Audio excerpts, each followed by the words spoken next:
ચાંગોદર બાવળા માર્ગનો ઉપયોગ ન કરવો કેમ કે અહીંયા ખૂબ પાણી ભરાઈ ગયા છે। ફોર વ્હીલર તો જઈ શકે એવી સ્થિતિમાં જ નથી। મોટા મોટા વાહનો પણ અહીંયાથી પસાર મુશ્કેલીથી થઈ રહ્યા છે અને એ પણ આગળ જતા બંધ થતા ટ્રાફિકની પણ સમસ્યા છે। અમદાવાદ ગ્રામ્ય પંથકમાં ભારે પવન અને ગાજવીજ સાથે પડેલા અતિ ભારે વરસાદના કારણે જનજીવન અસ્તવ્યસ્ત થઈ ગયું છે। ધોધમાર વરસાદના કારણે અનેક સ્થળે પાણી ભરાઈ ગયા।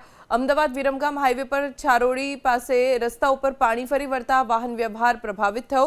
સાણંદ વિરમગામ હાઈવે પર પાણી ભરાઈ જવાના કારણે એક તરફનો રસ્તો વાહન વ્યવહાર માટે સંપૂર્ણપણે બંધ કરી દેવાની ફરજ પડી।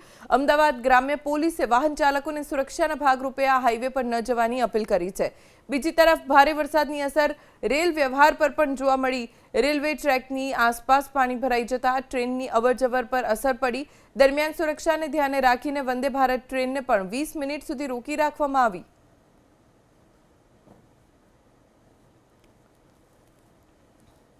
તો વરસાદના કારણે અમદાવાદ જિલ્લાના ગ્રામ્ય વિસ્તારોમાં ભારે અસર થઈ છે। રેલ વ્યવહારને અસર પહોંચી। હાઈવે ઉપર નદીની માફક પાણી વહેતા થયા જેના કારણે વાહન વ્યવહાર અટકી પડ્યો। લાંબો ટ્રાફિક જામ થઈ ગયો।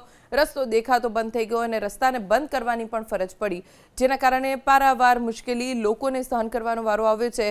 ફોર વ્હીલર ચાલકોને પણ પસાર થવામાં મુશ્કેલી થઈ રહી છે। મોટા મોટા ટ્રકને પસાર થવામાં હાલાકીનો સામનો કરવો પડી રહ્યો છે।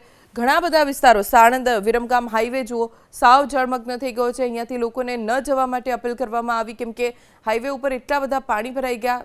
જે વરસાદ વરસ્યો તેના કારણે હજી પણ ઓરેન્જ એલર્ટ છે અમદાવાદમાં।